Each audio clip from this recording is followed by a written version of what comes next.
Welcome to the Kootenai Camping Equipment channel. I was going to do a regular introduction video to the channel before I got started with these, but nope, we're going to jump right into it here. I'm betting you came over here from Hagg's Overlanding to see what's going on with the van. Well, let's get into it. Let's just say it's been an adventure getting this project going, and I can see why automotive YouTube channels have multiple projects going at once because, well, parts and delivery, especially living out in the middle of quote-unquote nowhere.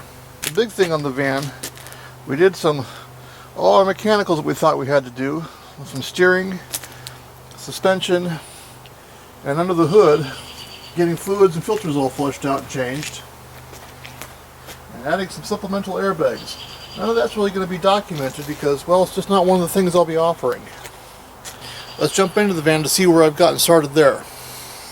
Okay, inside the van here, I'm on my knees pretty much as I go, but I got started on some things. I started here in the front for where the original factory power port was. It was missing when we purchased it, so I put in a USB port instead of a cigarette style port. To wire that port, I didn't use the factory wiring. Instead, I went to the upfitter location and used the wiring that is designed to turn on and off with the ignition, so something plugged in here doesn't drain the battery.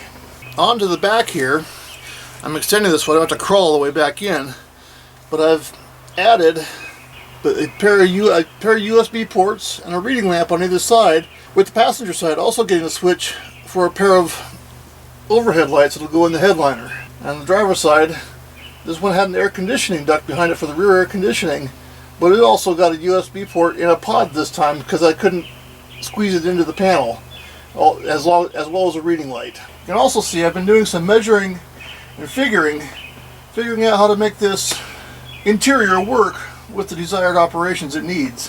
One of those operations, let's just have a seat here, being a portable art studio. That's where it's going to be great with all the windows here.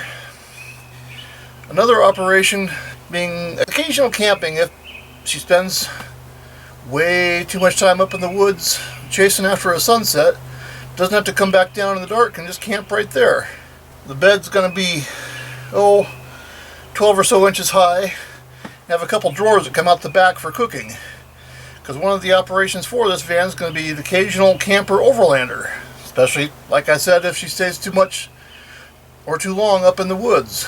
I've got a couple more electrical components to put in, like some of the puck lights that don't operate off the van system but operate off of the house system. I also need to put in a outlet for the refrigerator that's going to go in here, but all in due time.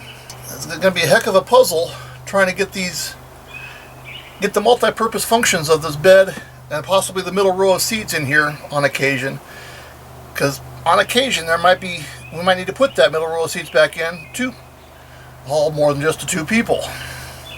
We'll see what happens. In order to see what's going to happen, you're just going to have to stay tuned to see what I do and how I solve that puzzle. Thanks for joining me on the Kootenai Camping Equipment channel. Hope to see you some more.